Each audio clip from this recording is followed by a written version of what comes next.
Hi guys, I just want to make a short video on how I create my train network in Satisfactory. So basically, for a very long time I was very afraid of using trains because they are huge, the train stations are huge, and it's just a hassle compared to conveyors, right? Um, but obviously, I wanted to try using them, and I realized to use them properly, you really have to have a good blueprint system. So I'm just going to share with you some of the blueprints I've made to make the track construction easier. Now, a lot of the tutorials I've seen on YouTube seems to have like a lot of focus on the aesthetics of the track, the network and everything. But as you can see from my factory, it's slightly spaghetti. I just need to I've always focused on just having it work properly in first for a start, right? So yeah, so this is not going to be like having foundations all over the place, or although I do use them for the factory itself, but I don't really like having foundations everywhere, right? So you can see the track networks actually on pretty organic landscapes and stuff like that. So I'm just going to show you some blueprints I've used to make the track construction a lot simpler. So the first thing we're going to look at is the pylon. So the pylon, we have what I call the this is a double track network. So we have two rails. Each one is 1.5 foundations long, and we have two side by side over here. And the reason why we have two segments instead of one is so that we can place a block signal in the middle, right?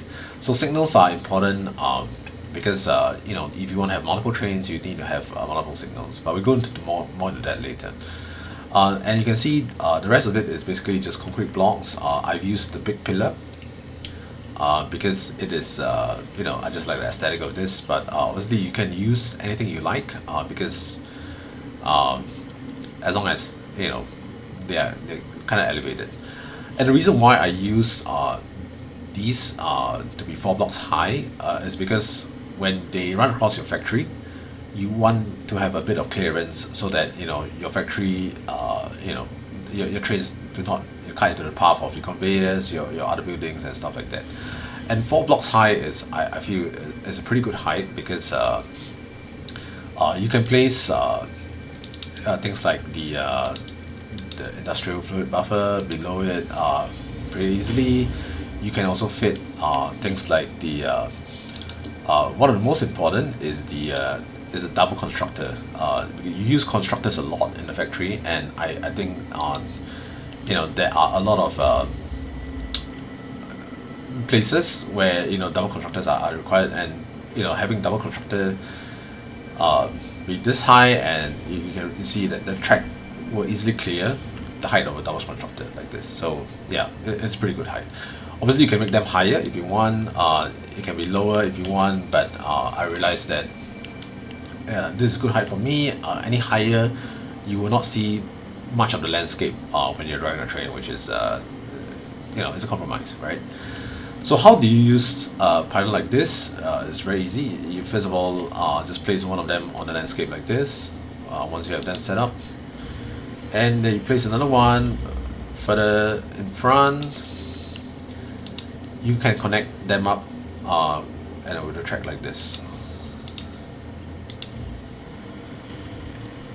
So there you have it. This is a track segment. Pretty straightforward. So if you need this to be higher, obviously you can just place foundations below it. But let's say if you are building across the map, there will be a lot of times where you require the pylons to be actually lower. So to prevent you from deconstructing the blueprint every time that happens, you simply you can prepare another blueprint, which I call this the flat straight.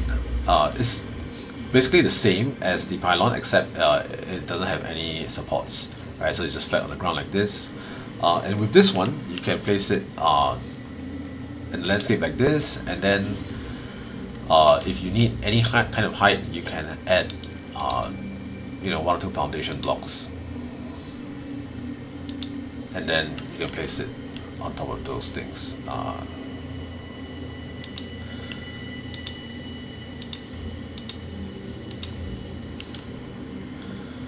Yeah, so this is how you would get variable height. Obviously, this you can make this look nicer. Make it look a lot nicer than how it looks like right now. But yeah, so that's how you get variable height. And let's say if you need a junction, for example, let's say you have two networks and you want to merge them together, you want to have a junction. It's the important thing to note about junctions is the number 9, right? So you just need to know that junctions have to be 9 blocks apart in terms of the blueprints. So you create a foundation that is 9 blocks apart. And we use foundation so that the junctions can maintain the same height, so that they merge. Visually they look good. And for the junctions, we will create a new blueprint that is very similar to the pylon one, except it's only half track, and obviously we do not have the signals. So half track with the signals like this, and then we would create another one at the end of it, right? Now for the junctions, if you want to turn left or right, you can just create the foundations in the direction of the turn. So you can have foundations, and the foundations from the middle needs to be 5 blocks in length. So we create 5 blocks and then we add another junction blueprint.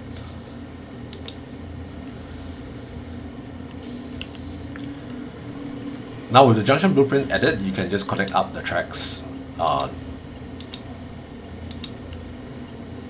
one by one. Obviously, don't forget we have to have the tracks go across as well.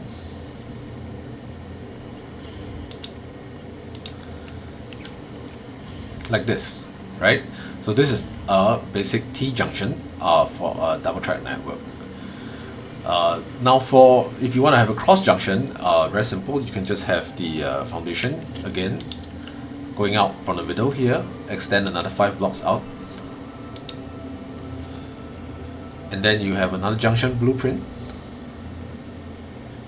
at the end of it. Oop. Just make sure it sits on the block properly. And then you just have to connect up the tracks again.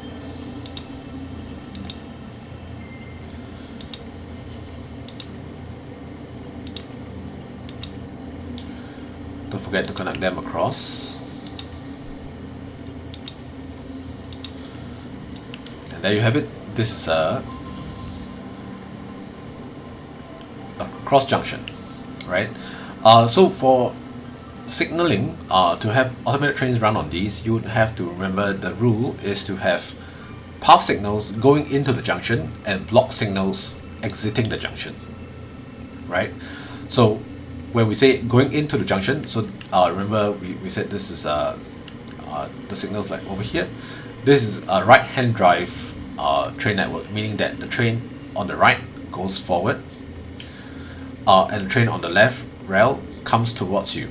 Right, so this is a right-hand drive. So in right-hand drive signal system is the signals are all on the outer side, right? If you want to have a left-hand drive, which is the trains on the right come towards you and the trains on the left goes away from you, then your signals will be on the inside like this. So this is signals on the inside means left-hand drive, signals on the right outside means right-hand drive. So just make sure to use a single handedness for your entire network, because otherwise things will get very confusing, right? So in my network, all the trains are going right-hand drive, so they're all going on the right-hand side of the track going forward, and on the left-hand side they are always coming towards you.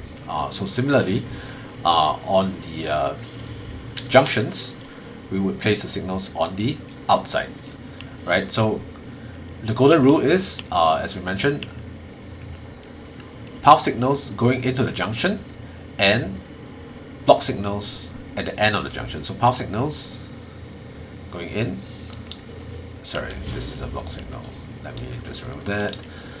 Path signal going in, block signal going out. So this is the first exit, possible exit for this, second one, and the third one, right? So that covers for this direction. Train is going in. Now we go over here, and we imagine the train coming from this direction, and then we would want a power signal before the junction. And block signals going out, there's already block signal there. There's another one here. We need to add another one for this direction, right? And similarly for this direction, we would have a half signal going in, and the block signals are already placed. So the last one we need is a half signal going in from this direction. So okay, there we have it. And there you have it. This is a completed cross junction for automated trains. Now, there's another type of junction which I would like to cover, and that is the single exit junction. Because not all the times, sometimes you when you have a train stations can get pretty large. So sometimes you would want the entrance and exit to that station to be at two different parts of the track network, right? So for something like that, similarly we can do the 9 foundation method. So we count 9 foundations,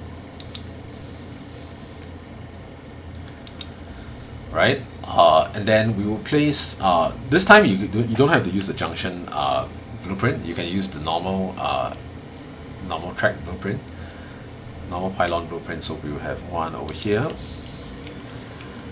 and one at the end over here.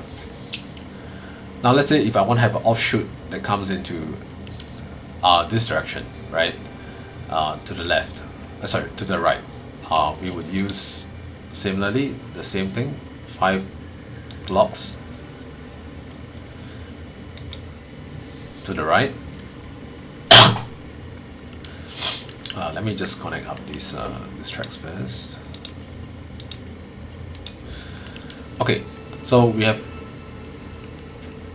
foundations, 5 blocks to the right, and now I've created another blueprint which I call them the offshoot.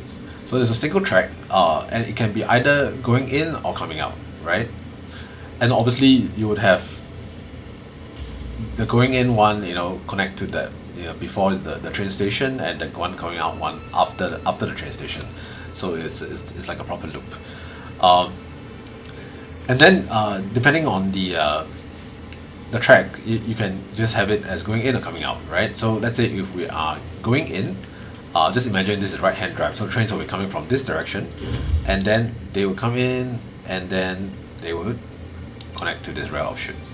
So similarly, trains are going from this direction, right hand drive, going in and going into the rail offshoot. So they can go in from either direction to enter the train station, right? So this one, it just goes into the train station, and that's it.